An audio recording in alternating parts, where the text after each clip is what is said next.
Welcome back to the MBM Vault. We're your hosts, Sophie Young. and Nicholas Carlo. Welcome to the first episode of 2025. Today we will be interviewing a second-year student, Jessica De la Cruz. Hopefully I said your last name right. Yeah, thanks. Woo. I'm so excited to be the first one this year. This is exciting. Yeah.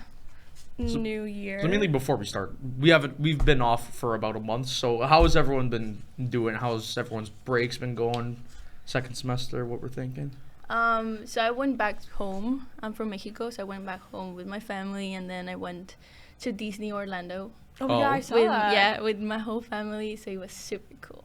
Yeah. What was your Yeah. favorite thing that you did there? The roller coasters. Roller coasters? I don't know much about the Disney parks, so I don't really know. I don't like theme parks because there's too many people, but I can see the appeal. Like, it looks fun if I wasn't scared of roller Depends coasters. on what time of day you go, mainly. Yeah, that's actually very true. Anyways, give us a brief introduction. How did you come to be in the music industry? Okay, so first, as I said, I'm Mexican. I'm from the north. It's called Monterrey, my city. In there, I don't want to be that person, but I'm gonna be that person. I started when I was 5 years. My parents basically went to a shop, like an instrument shop, like a music shop, and they were like, okay, choose whatever instrument you want. With my sister, and my sister went straight to the piano, and they bought like this keyboard, and I went straight to the drums. It's like when I was 5, like I didn't know what was that, so I was like, okay, I want something cool, and I saw that, and I was like, okay, I'm gonna do it. So imagine being like this little girl, young girl, playing the drums. So everyone wanted to have a girl band with me. So I have a couple girl bands. I don't remember the names. I was in TV shows and stuff because I was like, everyone was looking at me like, oh, this is super weird to find a small girl, you know? Elaborate on those TV shows that you were talking about. Like, how did that go? It was more like local things. It wasn't that big. Still TV. Yeah, I know. Yeah. And for me being like 5, that was like, oh yeah, like I'm famous, and I wasn't. Then I continued. When I was 13, I started dancing, and in this case, they told me like you're super old to start dancing, but I was 13, and that got into my head. So that thing made me push myself more and more, and then I got into the level, like my age level, and I started going to competitions in Mexico and in the US. Then I'll say this really fast. I had when I was 18, I had like a job problem. I'm saying all the like my music career. And long story short, the doctor told me like, oh, you need to go to therapy because you need to like drink and eat again. You need to learn it again. And in the same time, they told me you need to go to singing classes because you need to like breathe properly. And when that finished, I was like, I actually like going to singing classes, and I actually like to sing. So yeah, I started singing when I was like 18, 19 because of that. Before that, I'm not gonna say I didn't like to sing, but like I thought I didn't know how to sing. Like I didn't sound good. Then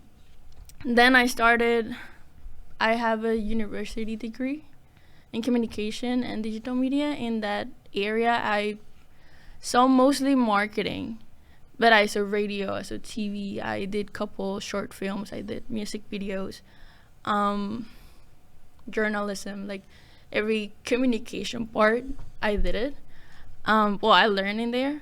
And then in there, I kind of like, so my whole life I was on stage. I was on like being the artist. And when I started studying that, I was like, oh, there's this other side, being the organizer and being like, making all the deals to make this happen. So that's why when like I started liking music business, because I don't know, I like music. And then I finished my university. I started working as like marketing in a business, and then I don't know why, but I continued singing by myself, like, and I did couple shows. I don't have like I'm not like an artist. I just like to do covers, and then I don't know. I got the opportunity to have being a vocal coach, so I have a diploma to be a vocal coach because I wanted to like see how this works, and yeah, that's my whole thing. And then I came here. That's cool. That's So that diploma would come from like a university program, I'd assume. Kind of, it's like an institution. Oh, okay. So in Mexico, I'm a teacher, but here in Canada, I'm just a coach. But it's basically I learn everything. Yeah. That's yeah. And it's a good thing to bring up because I was also wondering like the main differences between just how the industry works between here and how it is like back in Mexico. Honestly, music business, I don't have much experience in Mexico. The thing that I did there, I didn't say that. When I was in university, I worked in a venue like maybe 300, 400 people capacity, as like everything, like event organizer. So I was like stagehands. I was like sometimes I was in sound. I wasn't the sound tech, but I was the one with the mics and running with cables. I did all the negotiation with the band and the venue and all that stuff. So that's my experience in music in Mexico. But outside of that, I don't have experience in Mexico. So I don't. Basically, I say it's kind of the same, only it's in Spanish and like Spanish genres, like I don't know, reggaeton. But yeah. I mean, that does make sense. I assume that your experience in like communications and stuff, you used that in like Ocean Music Week. Like, what was the main role that you had for Ocean Music Week last year? Last year I was in genre swap and I was admin. And this year I'm in the gala. I'm the project manager of the gala. So yeah, I think my comfort zone in the music business is event planning. I don't know why. I'm just super organized, so that's my comfort zone. If I go outside of that, it's like a challenge, but I like that. Yeah, I mean that's a very important thing to learn in this industry. It's like, if you don't have the music to play, like you're not gonna. I mean, showing live events is, it's more important than anything. Even in a digital age now, it's like, how are you gonna advertise? You got to go in person, do all these things, meet new people. Yeah, I mean, touring is like industry. Such a huge part of the industry now. Ever since like the digital takeover with the streaming industry, so it's really good to have that experience. Yeah. Even if it isn't just touring, if it's just gigs, like you go to a one-off kind of thing, like even just something like that would work well, because that's comes from like, it's like 70 to 80% of like artists like income now. That's why you see these crazy bands like Oasis coming back because they need the money from touring and they get a lot of it. You see how much money Taylor Swift made from the Eras tour? Yeah, over $1 billion, guys. That's insane. And she gave, I forgot, she gave like 400 million to her staff or something like that. Wow. I think it was maybe last Christmas. I think she gave each of her truck drivers like a $50,000 bonus, just because. That's cool. I aspire to have that kind of money to do that. Truck driver. I mean, getting paid like a bonus of $50K. I mean, that's insane. That's a whole year's salary. That would encourage me to drive more, actually. Yeah. That would encourage me to drive way more, even though it's like way more dangerous than people realize. I mean, I would save up more because in today's economy, save up for a really nice car. In today's economy, you got to wait for that. But coming up after the break, we'll be discussing Jessica's time in the MBM program and her current goals in the second semester of her second year. Don't forget that you can follow the Media Hub on social media at DCSA Media Hub. You can also follow us at MBM Vault on Twitter and Instagram, and at the MBM Vault on TikTok. We're going to play some music. I'll let Jessica pronounce the next song. Okay, I'll say it because it's in Spanish. So the first one will be Me Rehuso by Danny Ocean. And the second one is Dembow by Danny Ocean too. Playing you from the Riot. From the Media Hub on RiotRadio.ca. There you go. Welcome back to the MBM Vault in the first episode of 2025. We're your hosts, Nicholas Carlo and Sophie Young. We are back with Jessie to discuss her time in the program, Millennial Artist Management, and her future aspirations.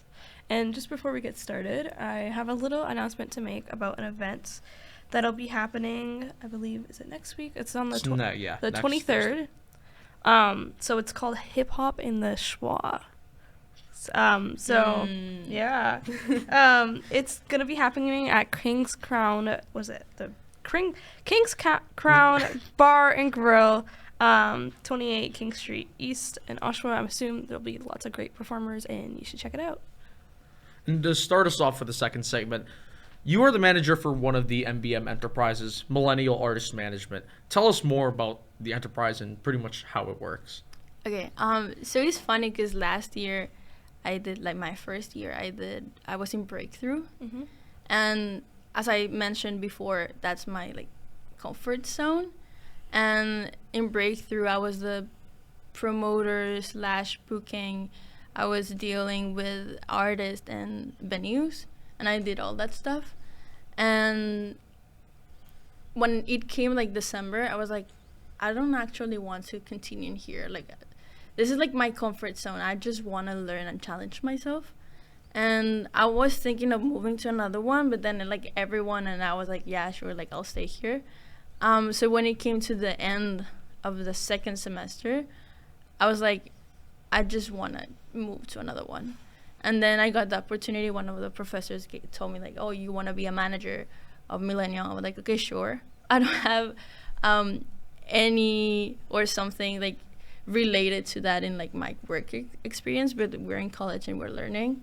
So I was like, okay, cool, I'm going to learn with the time. So in the summer, well, right now, it's not official, but I'm kind of like Santi's Prod San manager. That's my experience. And he got experience too and managing an artist. So I kind of learned with him. And then when it started, I'm keep learning of, like, what a manager is, because it's different with every artist. So yeah, I just want to be, like, with my enterprise and with the people in my team, to be like, if you need something, I'll be there. And, like, if I don't know, I'll look with you, and I'm gonna try to learn with you. Mm-hmm. So that's my enterprise, I guess. Yeah. And how has that worked out so far? Because I know that you've also signed a lot of artists to that enterprise that we've actually had on the show last semester. Yeah. Well, that's the thing. My team, I thought everyone would get just one artist. And then out of nowhere, Anna was like, can I sign another person? And then Ange was like, oh, I want to sign another one. I was like, if you can and if you want. Open. It's super open to, like, get more artists. And right now they're doing super good job. Like, they're doing collaborating with the other enterprises. Deborah Mosa was here in the Vault last semester. Arsene Rambo too was here. So, like, that's artists from Millennial too. Yeah. And what are some tell us more about the decision to take this program after some of the other programs that you took. Okay. So as I mentioned, when I was doing, so okay, let me go back. So I was a dancer. I was in high school, and then it came to a point like, okay, I'm gonna graduate. Now what is gonna happen? And being a dancer was not an option in my family. You needed to have, like, a career, like a normal one. So they were like, okay, this is a list, choose one. And then in there I was like, okay, at that moment everything for me was dancing or, like, music. So I was like, okay, administration. So I started administration, and then it was 1 year of administration. I didn't like it, and I found out, like, okay, communication is basically involved in music, involved in art, involved in all this kind of stuff. So I moved to communication, and in there I got, like, the experience and the opportunity to learn different areas in the art scene. And I got just one class in one semester called music business. And in just one semester, we saw all the music business. So it wasn't that much. Mm-hmm. So since that class, I was like, I like this. Like, I want to be and learn more about it. And I'm a kind of person that I like to learn. I like to go to school. So, yeah, since then, I was like, I have this thing, like, every single time, like, I just want to learn music business. And then I got the opportunity to come to Canada and do music business, like learn music business. Yeah, for sure. So you did obviously have some experience with some artists now with Millennial. Would you say that like your experience has like varied anywhere else, or is this like your first experience here? Yeah, well, this is my first experience here and having an artist, because I manage myself artist too. Because I got inspired with my team and I was like, okay, I'm gonna sign artist. And I like it because basically being a manager is not like straightforward. It's just like, it's not like, oh yeah, this is the list that you need to do with that person and that's all. Yeah. It's like every artist has different necessities, and I like it because it's like you can actually know the person and like speak to them and be like, okay, you need this, and I have this knowledge that maybe that person doesn't have. So it's kind of cool, like, okay, I can help you with this, so you're the artist and you can do all that stuff and I want to help you. So yeah, I think I didn't know this, and I think it's like something common that every artist has different necessities, and like I didn't thought it was like a big thing, like to talk to them and be like, oh, you're in this stage, you should do this stuff. But yeah. Yeah, I mean, I've worked with a couple artists last year with Townline, and it is different depending on the artist that you have. So they have different expectations and needs of you, and you just kind of have to learn how to adapt to the different people. So another question that I have is, like, what are some important things for people to know about artist management just in general? Doesn't matter where it is, in Canada, Mexico, anywhere in the world. Like, what is like 3 important things that you would want to teach people about artist management as a whole? Ooh, I don't know. I would say first one is not to teach, but like to have this conversation with your manager and be open in what you need. Because sometimes they're just like, oh yeah, I just want to perform and that's all, but there's more than just performing, or there's more than just making a song. 2, maybe, well, I'll say everything is like communication, like trust each other and just be like, I don't know, that question is kind of I say communication, maybe like keep, I don't know, you let me think about it. Yeah, That's fine. That's you fine. Can come back to it. That's perfectly fine, because you gotta, I mean, as you said, it's like every artist kind of has their own needs, so it's like learning to know like the strengths and weaknesses of every artist. Like you were to compare, for example, like a rapper like Playboi Carti or something like that to a band like Pink Floyd, where it's like their needs are completely different. Completely the same artist, by the way. Yeah. Which one is more likely of like crashing out on an Instagram live, or like just doing something random? Which one that is Travis Scott Astroworld that crash out? I mean, that wasn't really a crash out, but that was just like, That's another thing. that was a completely different incident that he had to deal with. But yeah, that's mainly what he had to deal with. But what is like it's like, other than wanting to just take the program, what is like the overall goal that you want out of this program? Obviously learn and find people who are like-minded as me, like who is involved in the music industry too.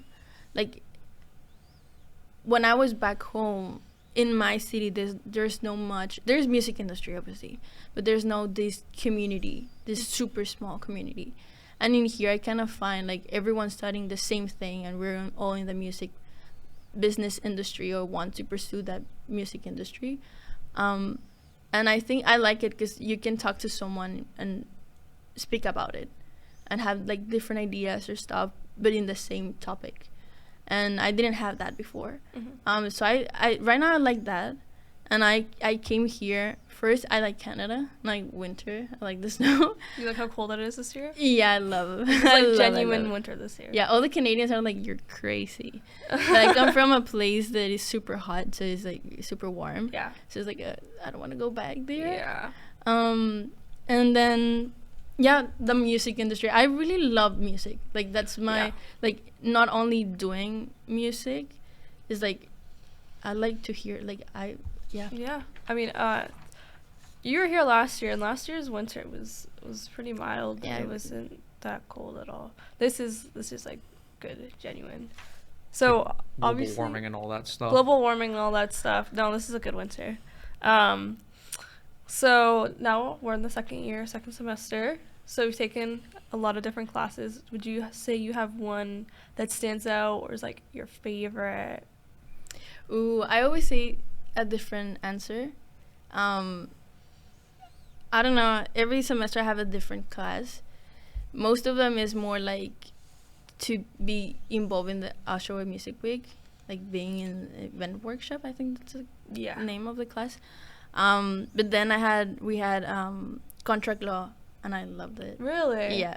Oh I was super gosh. like I really like That's to right. read about I it. found it to be such a drag. Like, our teacher was a lovely lady, but the content was just it wasn't my favorite thing. But it is interesting. Yeah, It I don't is know. interesting. We had this project about 5 seconds of more. No, 3. No, what's the name? 5 seconds of summer. No.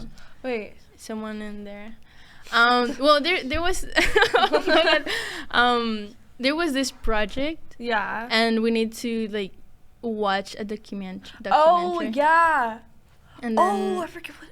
I forgot the name of the band. I'm so sorry. I know what Super you're talking bad. about. 30 though. Seconds to Mars or 30 Maybe, seconds. yeah. 30 Seconds to Mars. No, wait, was it I don't know. that? I don't know. It was something like that. What was that guy? Jared Leto was part Yeah, of it? 30 Seconds to Yeah, Mars. okay, That's okay, what it is. yeah, I listen to them all the time. Yeah, thank you. So sorry. That was interesting to watch. And I liked it, and I like to do all the like essay kind of thing, like the Oh yeah. your point of view and everything. So yeah, I mean, I don't have like, oh, this class was my favorite. I think every class has their stuff, and every semester I always change. Like, oh, I like this. Like last year it was music supervision and like, stuff. Right now is obviously, well, for me it's even workshop for Oshawa Music Week. So Nice. Yeah. Now, coming up after the break, we'll be back with Jessie to talk about the future, overall career goals, and a little bit about her dance background. Ooh. Don't forget that you could follow the Media Hub on social media at DCSA Media Hub. You can also follow us at MBM Vault on Twitter and Instagram, and at the MBM Vault on TikTok. Now we're going to play some music. Here's Swing by Danny Ocean, live from the Media Hub on riotradio.ca. Welcome back to the MBM Vault and the first episode of 2025. We're your hosts, Nicholas Carlo. And Sophie Young. We're back again here with Jessie for some reflections, future aspirations, and some final words of wisdom, as well as some words on her dance career. So, just like a general way to start the segment is like, what are some things that you're mainly looking forward to in like any time, like either like 5, 10 years, 15, 20 years? Like, what are some main things that you're looking forward to right now? Very deep question. Ooh. I don't know. I always say that I want to be that like woman walking their dog in the park. Like Yeah. I want to be zero stress. I just want to be there with my dog. No, I'm joking. It's not a joke, but like, yeah. I think maybe having something cool in the music industry. Right now I work as marketing, but it's not related to music, and I want to go like to that direction. So maybe something in that sense. And I don't know where I'm gonna live in 5-10 years, but I wish I'll be super happy where I'm living that moment. And I don't know, that was a super deep question. Yeah. That's the whole point of the segment, really. That's the whole point. We always knowing what our guests just wanna do in the future, man. Let's ask a little bit more on a lighthearted question. About the dance. Yeah. Start to dance. Tell us more. Like, what's all those competitions about? Yeah. I didn't say much in the first segment, but I got into dance just because one of my friends was in dance, and she was my best friend. I was like, oh, I'm gonna do the same thing as you, and I got in that because of my friend, and then I really liked it. And as I mentioned, like, I was too old to start dancing when I was 13. And at that moment, I was in like classes, but I was with younger girls because I was too old to start dancing. And I'm saying too old. I wasn't. And so I got myself into like, I need to go to the courses that my age, like girls at my age are. So I train a lot, and because of that, I got I grew super fast. And then to start the competition time, I needed to not only learn one style, I needed to learn every style, because like they have things in common, like you're using your body to like move and like have this like artistic things. So yeah, I did like ballet, tap, hip hop, everything. And yeah, out of nowhere, I just started dancing. First, it was like a big group of people, and I was like at the very back. And then I started like, I don't know, like practicing more and stuff. And then I go in front. And yeah, I really like it. I don't know what more you want to... What was the question? Competitions. Anything about dance you want to talk about? Just go right ahead. Talk about yourself. So the thing is, it started as like my friend dances. I want to dance like my friend. And then it moved into like, I really like this.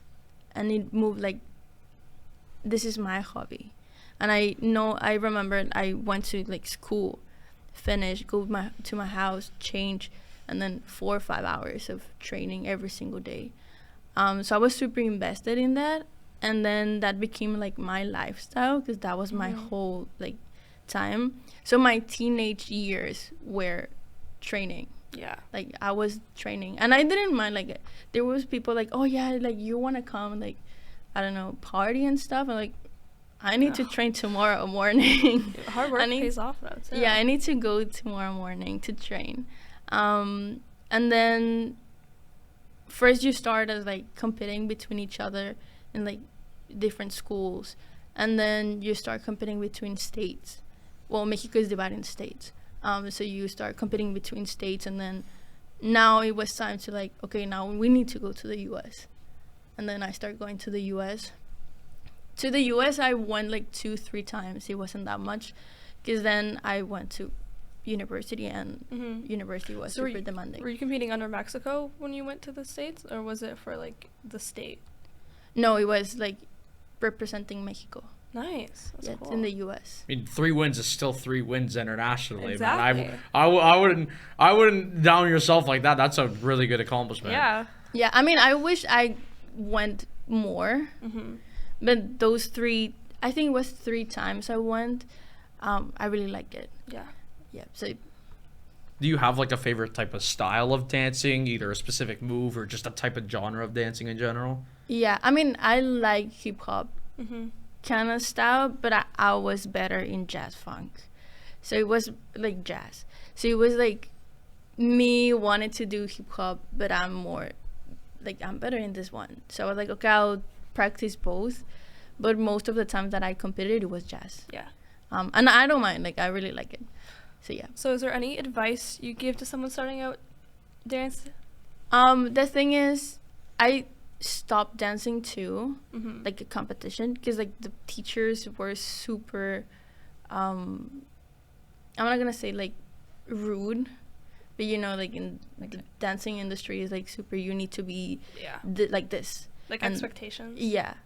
So I kind of got demotivated in a sense because of that. It wasn't not just me, like it was everyone in there. So I just, like in a moment, that was my hobby, sorry. And in a moment, I didn't like it anymore. Like I was like, I don't want to, like the only thing that I like is being on stage. But like behind that, like 3-4 months practicing just to be 3 minutes on stage, like, is that worth it? Yeah. So I was like, I like it, no, yeah. So then I go into like university. So yeah, like that was the only thing. Answering the question, sorry. No, yeah. That's the only thing, is like make it for yourself and not trying to do what other people want to, because like it's your hobbies. Like if you want to be a singer, like do it for you, not for someone else. And in a sense, in that, like in my dancing part of my life, in a way I was doing it for my teacher. I don't know why that happened. So yeah. So maybe just like follow, like do it for you. I know my sister has researched a lot of stuff about this, either like in terms of dancing, but also like figure skating as well. It's like there's a lot of like a backside to it where the judges are kind of a bit too harsh, and it's like, yeah, you dance because you want to feel good, and it's like if you're being told that stuff and then you don't feel good, it's like, what's the point of dancing? So yeah, just do it for yourself. Who cares what other people think? You're just dancing. You're there to have fun, man. Like, I mean, I do karate, and I took a 3-year break and then came back, and it was like this whole other thing. There was like teammates that went internationally, and I was like, whoa, we were just on the provincial level. Yeah, I mean, right now I'm doing dance. Like, I go to dancing classes, but just for like me going there and have fun. And that's what it's about. You also need to enjoy yourself and just yeah. I mean, any final words of any type of wisdom or any type of advice before we head off? I'll say just keep learning and be consistent in what you are doing. Great. I think that was so deep. No, that's no worries, good. man. This is the deep part of the episode. That's the whole part. And on that note, this is the end of our first episode of 2025. Thank you, Jessie, for joining us today.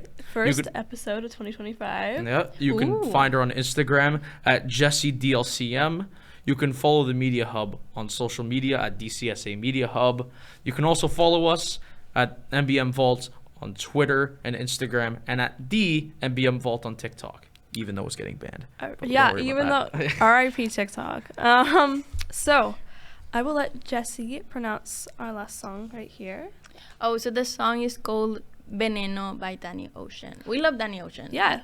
If you're watching this, Danny Ocean. Yeah, exactly. We love you. Playing us out live from the Media Hub on riotradio.ca.